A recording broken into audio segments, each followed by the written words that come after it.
ने बड़े कमाल की बात कही है कि अवसर और सूर्योदय में एक ही समानता है, देर करने वाले हमेशा इन्हें खो देते हैं। हाय गाइस, मैं हूं आरजे कार्तिक। एक छोटी सी कहानी। ये कहानी है मनीष नाम के लड़के की, जो मिडिल क्लास फैमिली में पैदा हुआ, जो 12th क्लास तक टॉप करता जा रहा था। कमाल का बच्चा, पढ़ने लिखने में सबसे आगे। फैमिली को उस पर गर्व था। फैमिली को लगता था कि बच्चा जब बड़ा हो जाएगा तो कुछ कमाल करेगा, हम लोगों की लाइफ बदल देगा, हमारी फैमिली में हैप्पीनेस आ जाएगी, सब कुछ बदल देगा सिर्फ और सिर्फ ये लड़का। लेकिन वो लड़का जब 12th क्लास पास करके कॉलेज में गया तो उसकी लाइफ बदल गई। उसके आसपास ऐसे दोस्त आ गए जिन्होंने उसे बिगाड़ के रख दिया। देर रात तक पार्टी चलने लगी, घर वालों से झूठ बोल करके पैसा मंगाने लगा।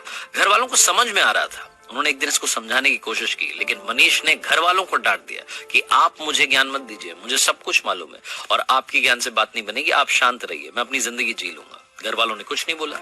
1 साल के बाद में जब रिजल्ट आया तो मनीष एक सब्जेक्ट में फेल हो गया, और जहां ये फेल होने वाली बात आई वहीं ये बात इसके ईगो को हर्ट कर गई कि जो लड़का 12th तक टॉप करता आ रहा था वो कॉलेज में जाते ही फेल कैसे हो सकता है। और ये जो फेल होने वाली बात थी इसके मन में, इसके दिमाग में इतना घर कर गई कि ये घर में बंद हो गया, एक कमरे में रहने लग गया, घर वालों से बात करना बंद कर दिया, दोस्तों के फोन उठाना बंद कर दिया, यहां तक कि बाहर आना जाना बंद कर दिया।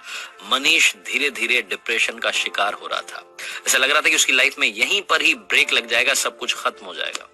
मनीष जिस स्कूल में पढ़ता था, जहां से 12th पास आउट की थी, वहां के प्रिंसिपल को जब ये बात मालूम चली तो उन्होंने मनीष को अपने से मिलने के लिए बुलाया, डिनर पर बुलाया। वो इन्विटेशन ये रिजेक्ट नहीं कर सका, इसको मानना ही था कि न्योता आया था, प्रिंसिपल साहब के यहाँ जाना था। तो मनीष पहुंचा शाम में, और इसने देखा कि प्रिंसिपल साहब गार्डन में बैठे हुए थे, अंगीठी पर हाथ ताप रहे थे, सर्दी का माहौल था। ये भी जाकर के बैठ गया। उन्होंने पूछा कि क्या हालचाल है बेटा, क्या चल रहा है, तो कुछ नहीं बोला। 10-15 मिनट तक दोनों के बीच में बातचीत नहीं हुई। तो प्रिंसिपल साहब ने सोचा कि क्या अलग किया जाए। उन्होंने अंगीठी में से कोयले का टुकड़ा जल रहा था, उसको बाहर निकाला और धधकते हुए टुकड़े को मिट्टी में फेंक दिया। जैसे वो मिट्टी में फेंका, थोड़ी देर तो धधका, उसके बाद में वो बुझ गया। तब मनीष ने बोला कि सर ये आपने क्या किया, एक कोयले का टुकड़ा जो अंदर जल रहा था, धधक रहा था, हमें गर्मी दे रहा था, उसको बाहर मिट्टी में फेंक दिया, बर्बाद कर दिया। तो प्रिंसिपल ने कहा कि बर्बाद कहां कर दिया, कौन सी बड़ी बात हुई, वापस इसको ठीक कर देते हैं। उन्होंने उस कोयले के टुकड़े को उठाया मिट्टी में से और वापस लाकर के अंगीठी में डाल दिया। फिर से वो टुकड़ा थोड़ी देर बाद जलने लगा, गर्मी देने लगा। तो प्रिंसिपल ने पूछा कि बेटा कुछ समझ में आया। मनीष ने कहा नहीं। तो प्रिंसिपल ने कहा कि बेटा मैं यही समझाने के लिए तुम्हें यहां बुला रहा था, ये जो कोयले का टुकड़ा है ये तुम हो। तुम जब अंगीठी से बाहर आए, गलत संगति में गए, मिट्टी में गए तो बुझ गए, लेकिन वापस आकर के जल सकते हो। शर्त यह है कि अब अंगीठी में वापस आना होगा, अपनी लाइफस्टाइल बदलनी होगी, अपने दोस्त बदलने होंगे। बस इतनी सी बात तुम्हें समझाने के लिए यहां बुलाना चाहता था। मनीष को सारी बात समझ में आ गई, उसकी लाइफ बदल गई।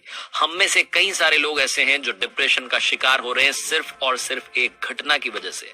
हो सकता है जिंदगी किसी मोड़ पर आप फेल हो गए हों और आपको लग रहा हो कि सब कुछ बर्बाद हो गया है, इससे आगे कुछ नहीं हो सकता। एक कोट मैंने पढ़ा था, मुझे बड़ा पसंद है, लाइफ गोज ऑन, जिंदगी चलती रहती है, so just keep going. Life goes on, so just keep going. चलते रहिए, सब कुछ अच्छा होगा, ये विश्वास रखिए। आरजे कार्तिक एक बार फिर आपसे कहेगा कि अगर फेल होना बहुत बड़ी बात है तो ऐसा मत सोचिए। फेल होने के बाद बाउंस बैक करना सबसे कमाल और सबसे जरूरी बात है।